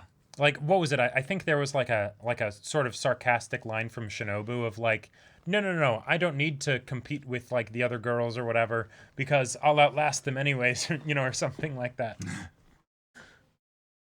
Or that might have just been something I imagined her saying, not actually like a line from the show. I hope in 3 years we can get more discussion about this with the new seasons being adapted. Hey, I mean, probably. Yeah. Senjugahara focus as well. I think that Senjugahara was the character that consistently surprised me. Even though you were expecting to be surprised. Yeah, I think what I mean is that like the idea of it being a consistent surprise. Mm-hmm. Where we would go without seeing Senjo for so long, and then bam, she just steals the whole show. Yeah. We go without seeing for a while, and then bam, she steals the whole show, and I'm like, wow, I'm so surprised. And it's like, really? This is like a second or third time it's happening, and they're gonna do it again. They're gonna do it somehow, every time. Yep. Every freaking time. Gets me every time. Oh yeah, she did actually say that. That's right. Yes. Wait, which? Who said what? What are you talking about? The whole idea of Shinobu being like, nah, it's fine. We're both immortal, so I can be patient. I don't need to. Like, no one else has anything on me. I just vaguely remember that now. Wow. Wait, you can actually read Naruto's manga online? Nisio was even the author, so it's very canon. And the pages of the manga were even featured in the anime. Okay. Wow. That's just Shaft being like, all right, we're going to do a really extra adaptation here. Let's go all the way here. No, Long Kazuma, why would she leave Araragi? Because she has to use Araragi as her proxy to invest in Mr. Donut futures. That's true. Like, that is true. Yeah. Like, it's not like Shinobu's gonna go out there and try to earn money. Like, right, like she just hears like, wait, are you telling me that it is possible to enslave myself to some lesser human? Well, sure, but also you're telling me I could have a, piecemeal ownership of the donut production? Sign me up. What do I have to do? Indeed. Whose blood do I gotta suck around here in order to get me some donuts? Oh man. The Bakemonogatari manga is pretty fun too. Oh wow. It's a shonen. Huh. What? I mean, doesn't Shinobu need Araragi to literally survive due to the actions in Kisei 3? Or Kizu 3? Well, I mean, yes. Yeah. Right, but I mean, and yes, she did have the chance to, change things, but she still wanted to be a little Shinobu. Yeah. I mean, you've already heard me talk about that because I love that. I love that so much. Yeah, and it was a fun, like, clever little like twist of things to have then Shinobu within the Zoku Owari kind of stuff. Oh, yeah. Too radiant. Right. Too grand, too glorious. Oh, no, of course Shinobu wouldn't be here. Vampires don't have shadows. Wait, but this isn't shadows. This isn't shadows. Reflections. This is reflections. This is inversion and stuff. Right. Yeah. Some reason I found it enjoyable to start watching an anime in the middle of a series, then go back to the start as it gives me a completely different perspective to the whole story than if I had watched it properly. Granted, this most likely won't work most of the time due to spoilers if starting in the wrong place, but I've been lucky enough to do it properly each time. That would be interesting for Monogatari. That would be... How would you do it? What would be the midway point for... Well, okay, if we go to season 2... The gate, with, time travel you start with Kabuki. Yes. You start with Kabuki. It's so... It's a great arc. Out of nowhere. It's a great arc, and it would kind of, if you were going like, and then you went to like Kizu at the beginning or Bake or whatever, but it would still set things up fairly well for that. That would be hilarious, though. That would be so funny. Like just as an experiment. Hey, Seekover finally caught up with us. That's awesome. Sweet. Is Hachikuji leaving literally the midway point? Oof, that'd be tough. That would be brutal. Oh, man. Because you have no like emotional context necessarily for why this character is important. And it would completely come as a surprise because like if you didn't like go from Kabuki through like to Oni, with Hachikuji leaving, Like, you just be like, okay, there's this darkness, we're focusing on this character, and all three of these lolly characters seem to be in some kind of competition. You know, no. the girl that made the fun, snarky face all of a sudden is leaving, and wait, what? What? Yeah, why? Yeah, why? You know. Yeah, dude, that's a Thanks for the dangerous hydrate game. reminder. Yeah.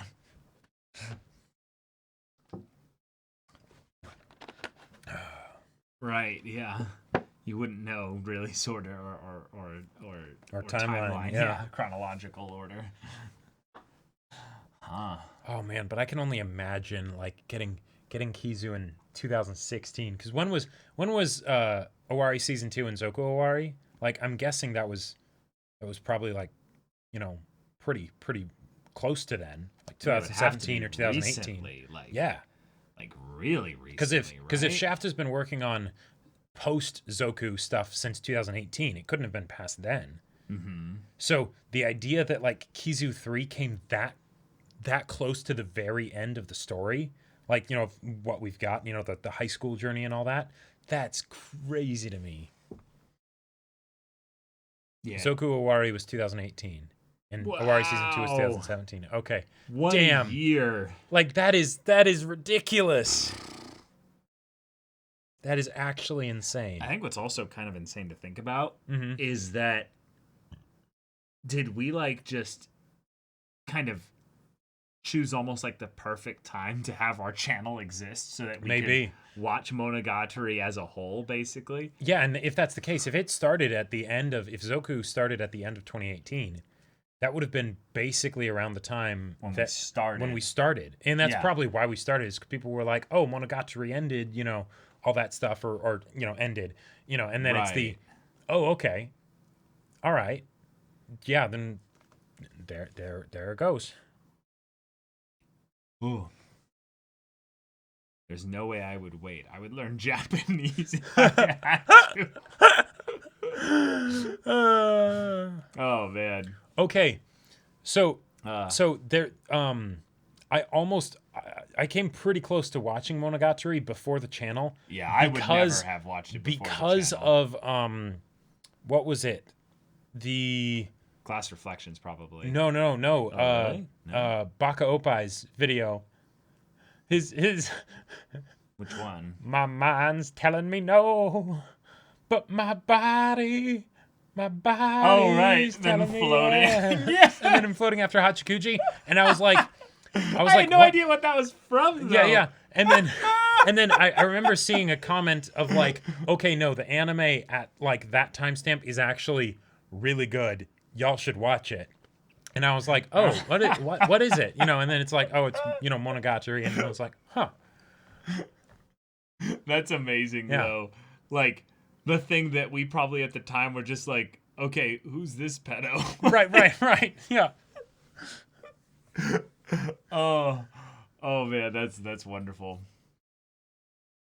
Avatar Aang. My top 3 are Violet Evergarden, Monogatari, and Kaguya-sama.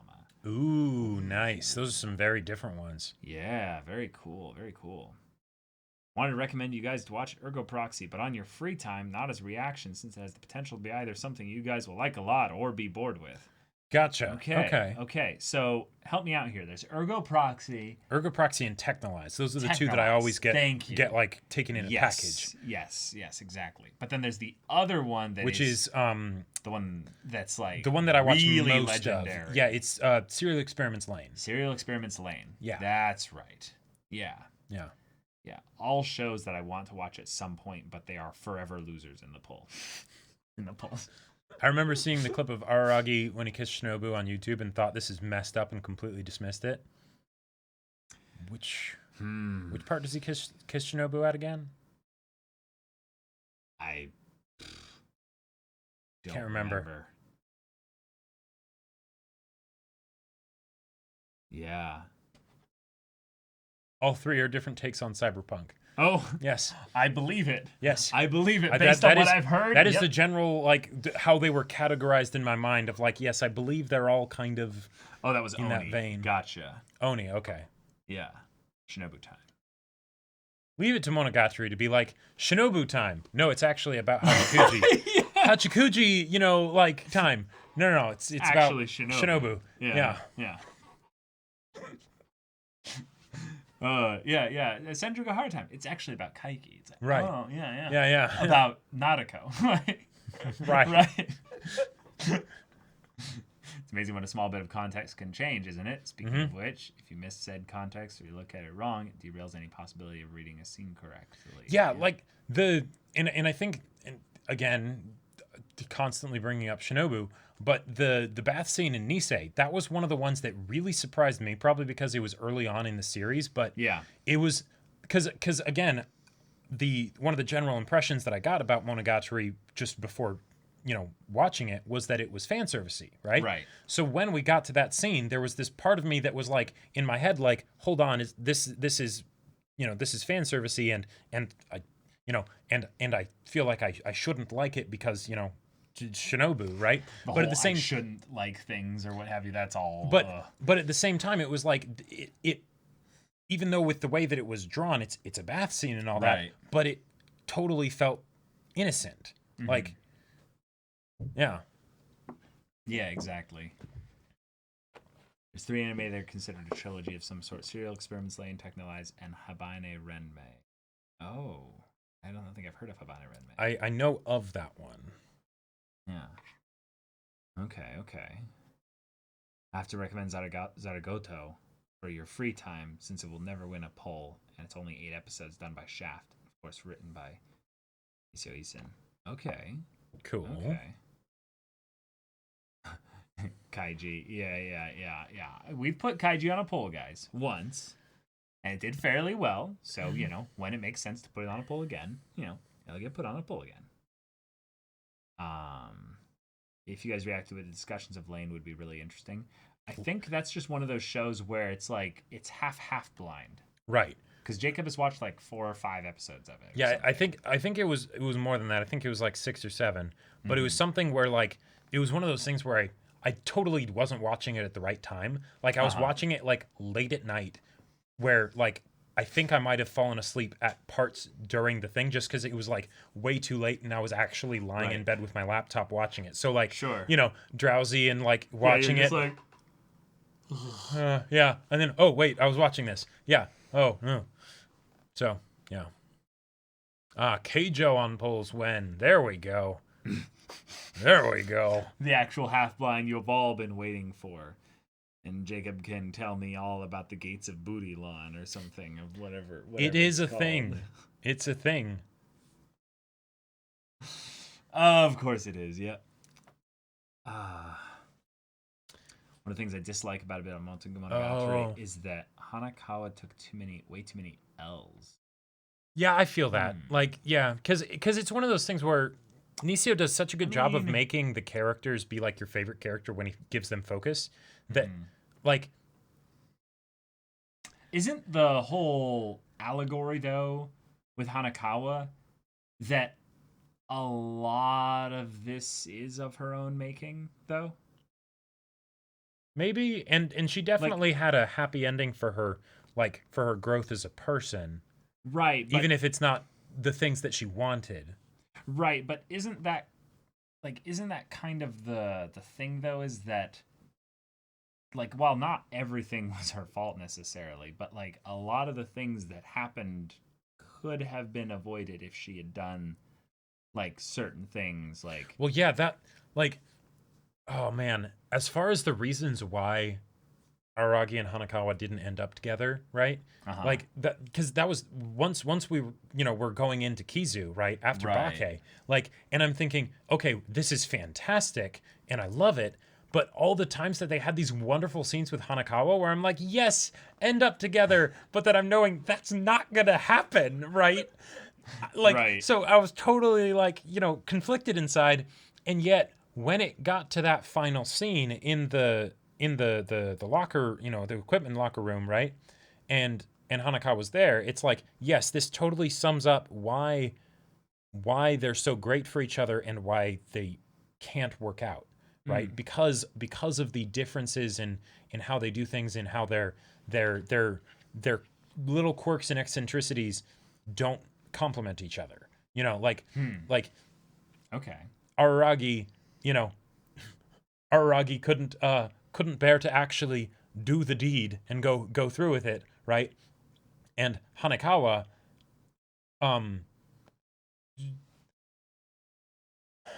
maybe wasn't upfront enough with her own desires and like honest with herself and with Araragi to actually like sort of force it to happen.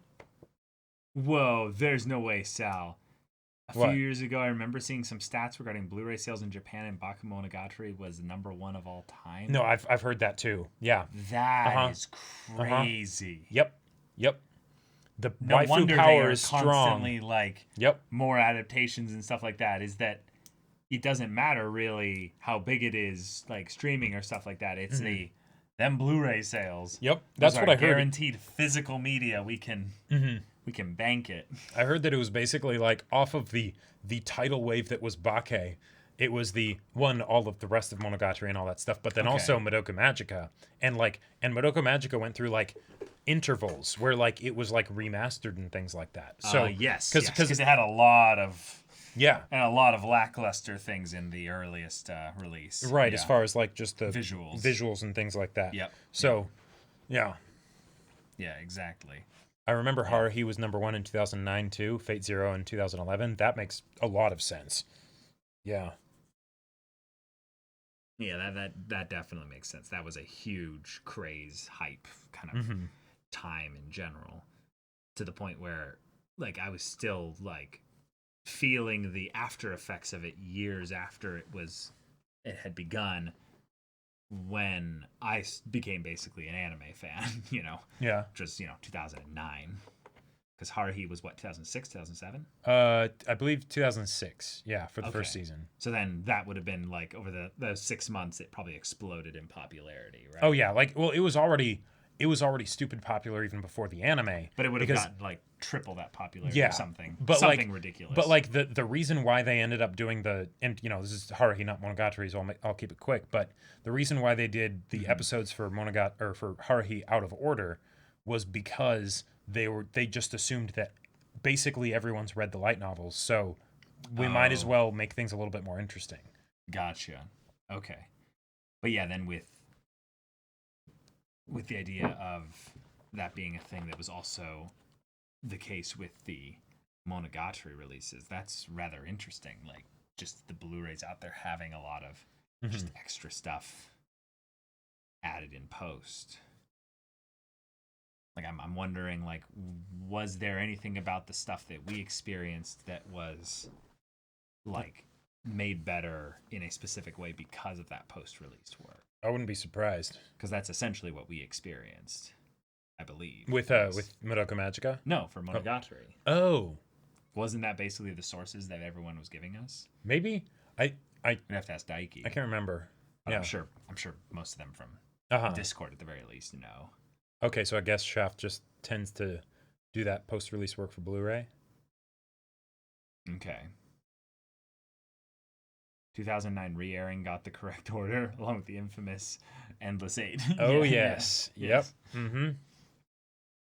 The fight scene in Nisei 11 is half as long in the TV version, for example. Wow. Okay. Wow. Whoa. And that was a good fight. That was a good fight. With Karen. Maybe that's the one that I'm thinking of. I'm thinking of the fight with Kaganui, when it's for Tsukihi, and then there's the fight with between Shinobu and Yotsugi that's just off screen. When like he puts freaking, I always keep thinking to say Heart Underblade, but no, it's when he puts Heartspan in himself. Or wait, no, that wasn't Nisei. No, that wasn't Nisei. I'm that a was bit confused. No, hold on. About. It was the Kaganui one. Okay. Yeah, okay. Gotcha. Wait. Wasn't that one weird thing about Monogatari Blu-ray where in TV version they had face for Mayoi's dad in time travel part, but in Blu-ray he didn't have a face? I could be wrong here, so you guys can correct me if you remember. Huh. Oh. Well, that's interesting. Whoa, half the animation was replaced by still frames, basically. So, My Hero Academia Season 4? Wait. Shot through the heart, and you're to blame. Damn. Oh my god, that's brutal. Okay. Gotcha.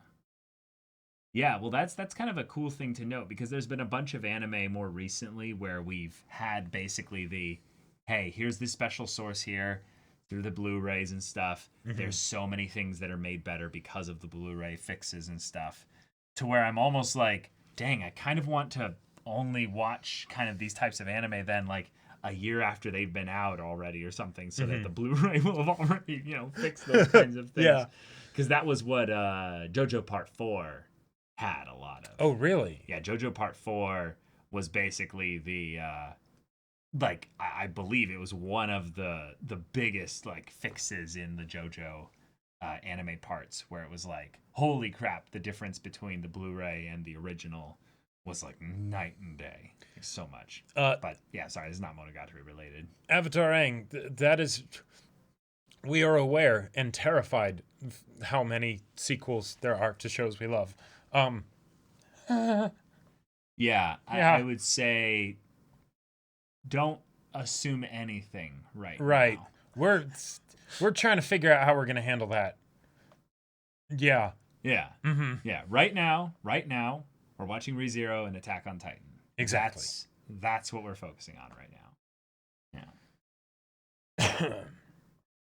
Well, it's time for me to go see ya. All right, have a good one, See you, Sal. Yeah.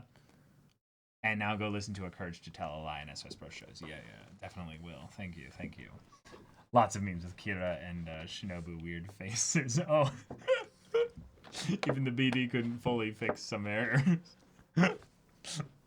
That's good fun.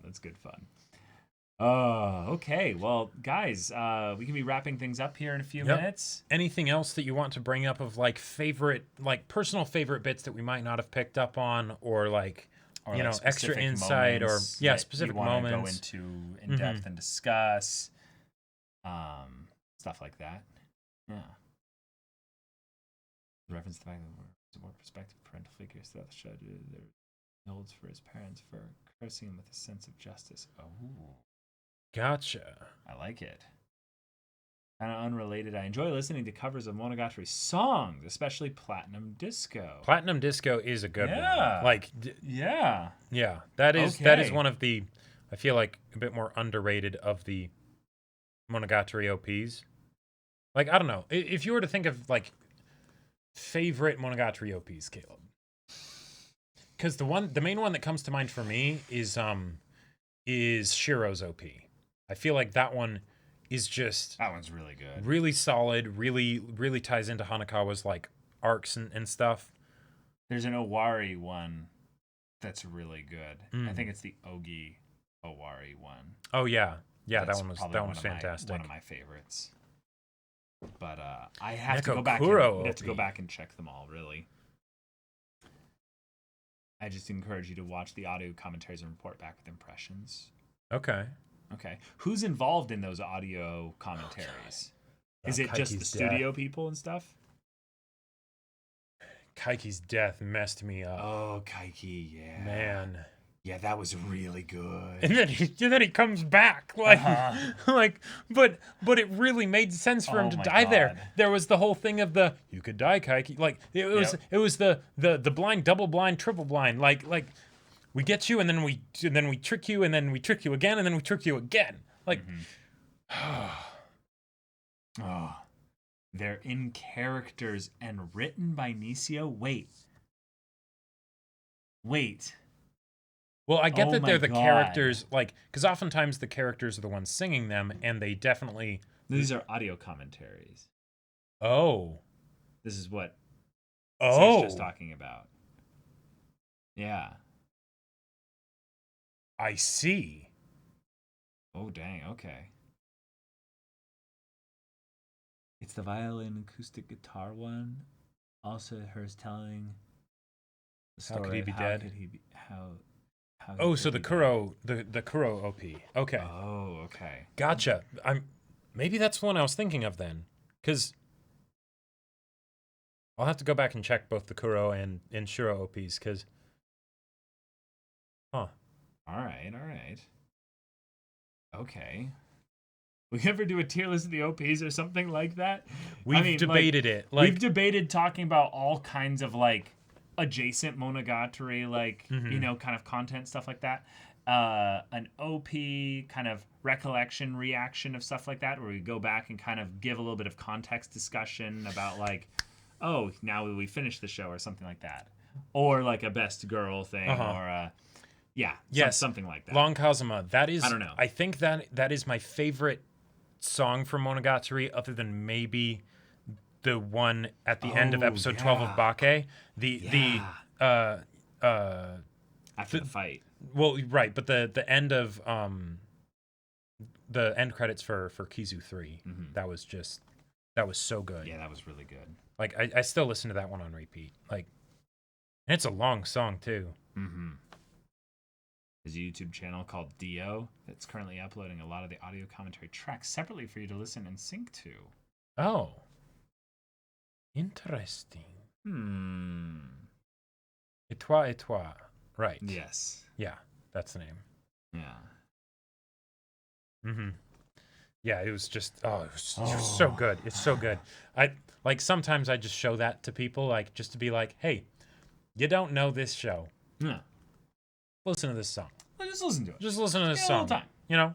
Imagine this being in the end credits for something after you had a great story that was just told to you, and then this is your final thing to have to just contemplate on what happened while the credits roll. Yeah. Okay. Well, this was interesting. This was fun. It ended up not really being a recap, which I kind of like that it ended up being more of a discussion just in general with you guys and stuff. Yeah. But hey, thanks for tuning in and giving us a lot of good little feedback and info and just general insight into some of the things regarding this great show. So yeah. But yeah, the music, that's definitely something that we'll have to give some special attention. Maybe in another podcast at some point or something. Who knows? Yeah. That could be a really cool extra thing to do. Oh, I'll need to go check what the OST was when Hanakawa confessed to Araragi, because that moment is one of my favorite moments, and I can imagine that I can't remember the track at that point, but I can only imagine that it was fantastic because the emotions of that scene were so powerful, right? Oh, okay, cool. Well, guys, next week will be more Attack on Titan episode deep dive discussion analysis there, because we're getting another Attack on Titan episode next week. So hope to see you here for that. And remember, we've got all of our other streams on the other weekdays, 3 p.m. Pacific time. Tuesdays, One Piece dramatic manga reading. Wednesdays and Fridays, I'm playing Cyberpunk 2077. And on Thursdays, I'm playing Persona 4 Golden. Yeah. So guys, if any of that interests you, we'll see you there. But until then, we're Semblance of Sanity. I'm Caleb. I'm Jacob. And we'll see you all next time. Oh, boy. All right. Well. So, Caleb, best girl.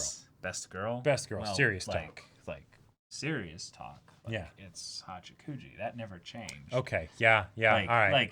Like, I have to give special notice, though, for Senjugahara, just in general. But it's Hachikuji.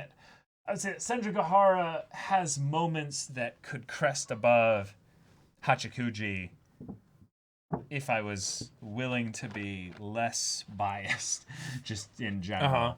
But Hachikuji I have like just a personal bias for. Gotcha. So assuming that you couldn't choose Senjo, Hachikuji, or Kaiki, because we know that would be the third one, who would you choose after that?